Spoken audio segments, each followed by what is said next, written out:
తెలంగాణ కాంగ్రెస్ దేశానికి మార్గదర్శిగా మారిందని TPCC chief Mahesh Kumar Goud అన్నారు. రాష్ట్రంలో ప్రభుత్వ పాలనతో ప్రజలకు విశ్వాసం కలిగిందని, అదే దేశవ్యాప్తంగా పార్టీకి బలాన్నిస్తోందని పేర్కొన్నారు. ఎమ్మెల్యేలు, మంత్రులంతా సమన్వయంతో పనిచేస్తే పార్టీ మరింత బలోపేతమవుతుందని సూచించారు. టీఆర్ఎస్ ను బహిష్కరించిన ప్రజలు కాంగ్రెస్ ను ఆశ్రయించారన్నారు. కాంగ్రెస్ విజయాల వల్లే దేశంలో మార్పు కోసం ఉద్యమాలు ఊపందుకుంటున్నాయన్నారు. మునుపెప్పుడు లేని విధంగా యావత్ దేశం కూడా మన వైపు చూసే విధంగా సంక్షేమ కార్యక్రమాలు కానీ, ఉచిత బస్సు మొదలుకొని ఇవాళ సన్నబియ్యాల వరకు ఇలాంటి సంక్షేమం ఏ రాష్ట్రంలో ఈ దేశంలో జరగట్లేదు.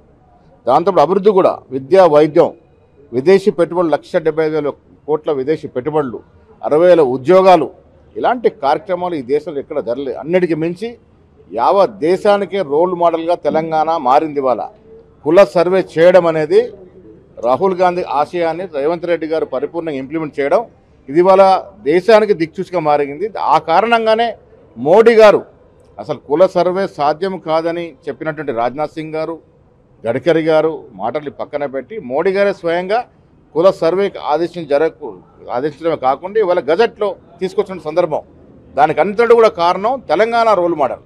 సో ఆ విషయాలను కూడా చర్చించినాం.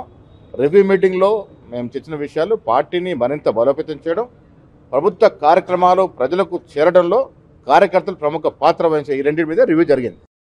ఎమ్మెల్యేస్కి, మంత్రులకి మధ్య సహేత ఉండాలని కోరుకోవడం తప్ప ఎవరి మీద ఘాటుగా విమర్శలు చేసినట్టు సందర్భం జరగలేదు.